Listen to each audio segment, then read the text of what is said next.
Damn phones, Babylons can't crack the code. What do YouTube? B Kelly back again with another banger video. And in today's video, y'all, I am going to be talking about a series that y'all really loved when I made those videos on it. And that is QB1 Beyond the Lights. In today's video, I am going to be talking about an updated version of people from Season 1 to Season 3. Now, I have made individual videos on Season 1, Season 2, and Season 3. I will leave all three of those videos in the description down below. And in today's video, I will be talking about the main people on the show that have had updates since I have last made those videos. For example, if a player you see is not mentioned in this video, it is because nothing has really changed with them for their football career right now, but that can change in the near future since they could still have college eligibility left. But in today's video, I'm going to be focusing on the guys that have had major updates since I've last made the videos on them. Now, before I move on with the video, remember to smash that like button and subscribe if you haven't already, as we are on the road to 10K. Now, let's get into it. For Season 1 of QB1 Beyond the Lights, we will be looking at two players that have had major updates since I've last made a video on Season 1. The first guy I'm going to be talking about is Jake Fromm. Coming out of the 2017 recruiting class, he was a 4-star recruit, a top 50 player, and the number 3 pro-style quarterback, and he would end up going to Georgia. Jake Fromm would be the primary starter for Georgia as a true freshman in 2017, since Jacob Eason, who was supposed to be the starter the whole season, went down with injury the very first game. And Jake Fromm had a great freshman season, as in 15 games played, he completed 62% of his passes, threw for 2,615 yards, 24 touchdowns, and 7 interceptions. Some of the accolades as a freshman he had was he was a freshman All-American and SEC Freshman of the Year. Not to mention he made it to the national championship game and even won the SEC Conference. He would have an even better season as a sophomore, and going into his junior campaign, he was expected to be a top quarterback, potentially a Heisman winner, and a projected first-round pick in 2020 for the NFL Draft. But he would end up having a season that was by far probably his worst. He was still a good quarterback, but he didn't really meet the expectations that he had for that season, and it kind of made him look worse, and his stock would fall as he would complete 61% of his passes, threw for 2,800 yards, 24 touchdowns, and 5 interceptions. Like I said, he played well. And that would be the end of his career, as he would forgo his final year of eligibility after he threw for 8,200 yards in his career, 78 touchdowns, and 18 interceptions. For the 2020 NFL Draft, he was taken in the 5th round by the Buffalo Bills. With the Bills as a rookie, he was a backup quarterback, and now in 2021, he is on the practice squad. The next and last quarterback I am going to be talking about from Season 1 is none other than Tate Martell. In 2017, Tate Martell was a top 60 player in the nation, a 4-star quarterback, and the number 2 dual-threat quarterback in the nation. He would end up going to Ohio State. He would redshirt his true freshman season in 2017, and in 2018, he played in 6 games as a backup quarterback, where he showed a lot of promise.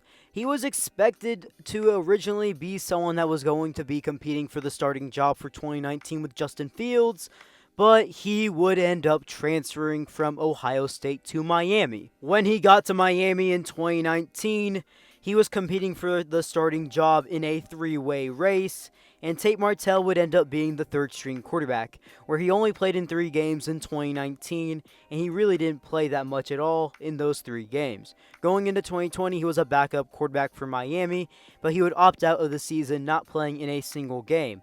After the 2020 campaign, he would enter his name into the transfer portal, where he's currently at UNLV and is still a backup quarterback. On to Season 2 of QB1, we're going to start it off with 5-star quarterback and number 2 player in the nation for the 2018 recruiting class in Justin Fields.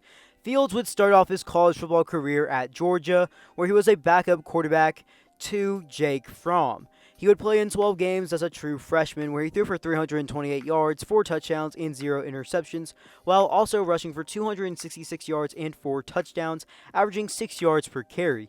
He was not exactly messing with the future of his playing time and the quarterback position at Georgia, so he would enter the transfer portal and transfer to Ohio State. He would become the immediate starter for the Buckeyes in 2019, and he had an amazing season where he even finished third in Heisman voting.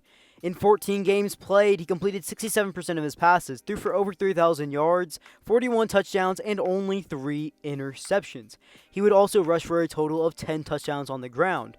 In 2020 and 8 games played, he would help lead the Buckeyes to the national championship game, and Justin Fields would yet again have another strong season under his belt, where he threw for over 2,000 yards, completed 70% of his passes, threw for 22 touchdowns, and only 6 interceptions, while also rushing for 5 touchdowns on the ground. After his junior campaign, he declared his name for the 2021 NFL Draft, where he was taken in the first round, 11th overall selection by the Chicago Bears, officially ending his time as a Buckeye, where he threw for over 5,000 yards, 63 touchdowns, and 9 interceptions in his career. So far in his rookie campaign for the Chicago Bears in 2021, he has played in 9 games, starting in 7 of them, and he's the current starting quarterback with a quarterback record of 2-5. He is having his fair share of ups and downs as a rookie quarterback, and that's expected for a lot of NFL rookie quarterbacks, and he has shown his flashes too, don't get it twisted. So far this season, he has completed 59% of his passes, thrown for 1,282 yards, 4 touchdowns, and 8 interceptions. On the ground, he's been pretty good, as he has rushed for 288 yards and 2 touchdowns on the ground, averaging 5.5 yards per carry. Next up from Season 2 is Sam Hartman. Now, Sam Hartman in the 2018 recruiting class was a low-rated recruit, as he was a 3-star recruit, ranked as the 767th best player in the nation and the 32nd pro-style quarterback. But right when he got to Wake Forest, he was named the starting quarterback, and he had a pretty good freshman season until he suffered a season-ending injury that would sideline him for the rest of the year. In 9 games played in 2018, he threw for almost 2,000 yards, completed 55% of his passes, 16 touchdowns, and 8 interceptions. For the 2019 season as a sophomore, he would have a quarterback battle with Jamie Newman, in which he lost, so he would ultimately end up redshirting this season, playing in 4 games. But once 2020 came back, he was the starting quarterback yet again for Wake Forest. In 9 games played in 2020,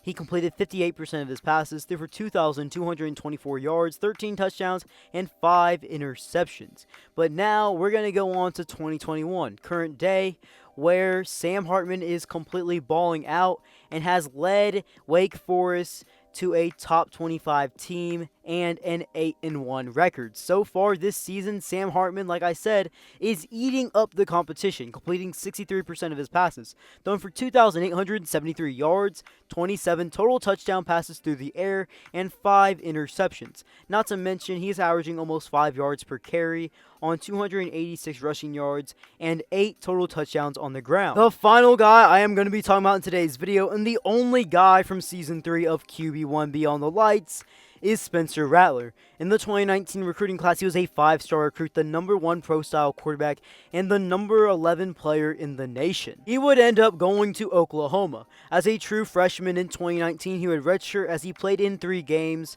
because he was the backup quarterback to Jalen Hurts. Once 2020 came by, Spencer Rattler was the starting quarterback at Oklahoma. In his redshirt freshman season, he would get off to a shaky start to start off the year, and OU even started 1-2. But after getting benched in the first half versus Texas and coming back in, he was nearly perfect for the rest of the season, as he led OU to a 9-2 record, a Big 12 championship win, and a New Year's Six Bowl win over Florida. In his redshirt freshman season, in 11 games played, he completed almost 68% of his passes, threw for over 3,000 yards, 28 touchdowns, and 7 interceptions. On the ground, he also rushed for 6 touchdowns as well. Going into the 2021 college football campaign, Spencer Rattler was seen as a Heisman favorite and a potential number 1 pick in the 2022 NFL Draft. He would start off the year off to a shaky start, not as shaky as 2020, and at least this time they were still undefeated. In fact, he would actually get benched for Texas for the 2nd year in a row, except in 2021, he would only come in for a 2-point conversion, and he would officially lose his starting job as Caleb Williams played lights out and led a huge comeback for the Sooners over their rivals in Texas. And Caleb Williams has won the starting job since then and been the starting quarterback since that game, and Spencer Rattler has been QB2. He has played in 7 games this season where he's completed 75% of his passes, threw for 1,438 yards, 11 touchdowns, and 5 interceptions, as well as 3 total touchdowns on the ground. Rattler was not playing bad at all this season, but after struggling versus Texas and Caleb Williams being lights out and being lights out since then, he has lost his job. Well, guys, if you guys made it this far in the video, remember to smash that like button, turn on those post notifications, and subscribe for more videos. B. Kelly, out.